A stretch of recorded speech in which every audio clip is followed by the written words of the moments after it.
Hey YouTube, what's up? Scarecrow here. I'm here today to do a deck profile on my Murakumo deck. Now that the deck is out. So, I'll get started into this. So obviously, we have our starter, same as every other starter in the game right now, since they all do the same thing. For the triggers, we got 8 front, 4 draw, and 4 heal. Sorry about this glare. Like, I really can't get any better than this, just because how much natural light is in the room. That strange noise you're hearing is my 2-year-old in the background. Alright, for the grade 1s. Oh, should talk about the triggers actually. Got distracted. So I've seen some people play extra draws in the deck before, and I wouldn't really recommend it. They're okay, but the deck, because it can shadow clone its rear guards, I don't really struggle with card advantage that much in the deck, so I don't find a need there. And because the deck utilizes cloning rear guards, it can be detrimental to draw extra cards. Sometimes you'll draw into cards and won't have them in the deck to call out from card effects. Plus this deck is really aggressive, so I'd rather just put a little bit extra aggression on top of it. The reason I'm playing 8 front versus running any crits is the crits are okay, but a front trigger can just be way more devastating than a critical trigger can be. And this deck, because it puts so much pressure on its Zanbaku turn, that it's you're basically almost gonna skip your opponent's turn.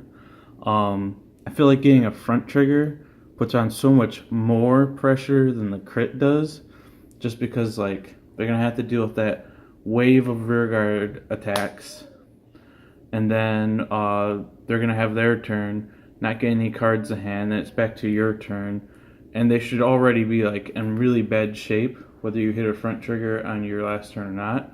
And then if you can get one again, or for your first time on the second one, front trigger just puts in so much pressure, and the deck is already really aggressive and can push the opponent to 5 really fast. I just find that the front triggers just are that much scarier than the crits are. So moving on to the grade 1s, we got our 4 Amatsu Snipe. This guy, he's a 12k if you've called a card from the deck this turn. So pretty easy to set up. And he doesn't have a cost. That's why I like playing him. He's just an easy 12k. Against protecting Excel clans, he's strong enough to hit a Vanguard all by himself. Other than that, he's just being a 12k booster, which is good because you hit good numbers like that. Teaming him up with anything is just, it's good. Next we got 4 Million Rat. It's an 8k and he makes a shadow clone that's a 4k for the turn. So he's an 8k and he gives you a booster. The booster will be weak the turn you call it, but this card is excellent. I don't think anyone would ever argue running it in the deck. And then my last grade 1 spot, I'm playing 4 Turbulent Edge. So the downside of this card is that it has cost. And this deck is a very cost heavy deck, especially with the Counterblast. So that can be a problem. But his effect can be really, really strong too. He counts as a Mandala Lord, and he can give all your Mandala Lords, which would include himself, +3 for the turn.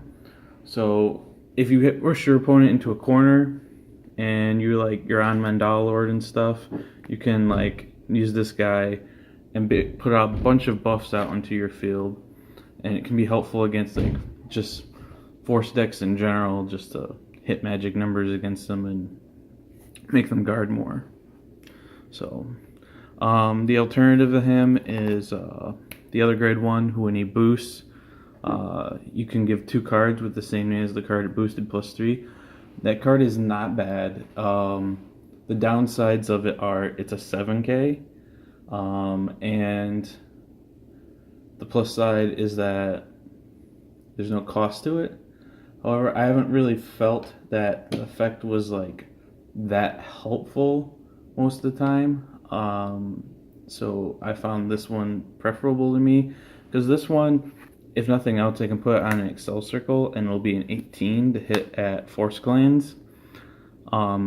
Yeah, sometimes I don't get to use its skill, but the other one's skill isn't usually that helpful that often anyways, so to me it's not that big of a difference.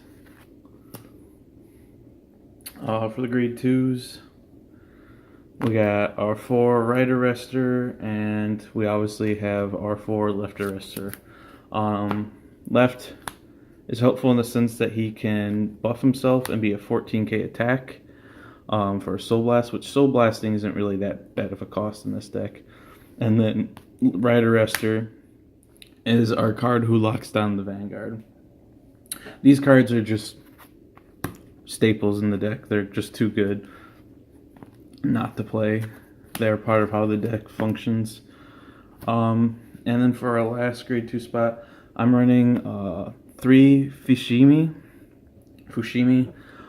Some people play 4, and I can't say that that's bad. I'm only playing 3 just to make more room for other cards that feel are more important to me in the deck. But this guy is pretty good. Basically, you're just playing it because he's a 14k attacker. If you have 4 rear guards or more, he's a 14. He has another skill that like almost never ever comes up, where he can attack the back row. Rarely it does come up. Like you can be playing against certain decks, and you can just use them to swing at their back row and kill rear guards instead of giving the opponent counterblast. So it doesn't come up often, but it can be like really good if you play it really smart. But, yeah.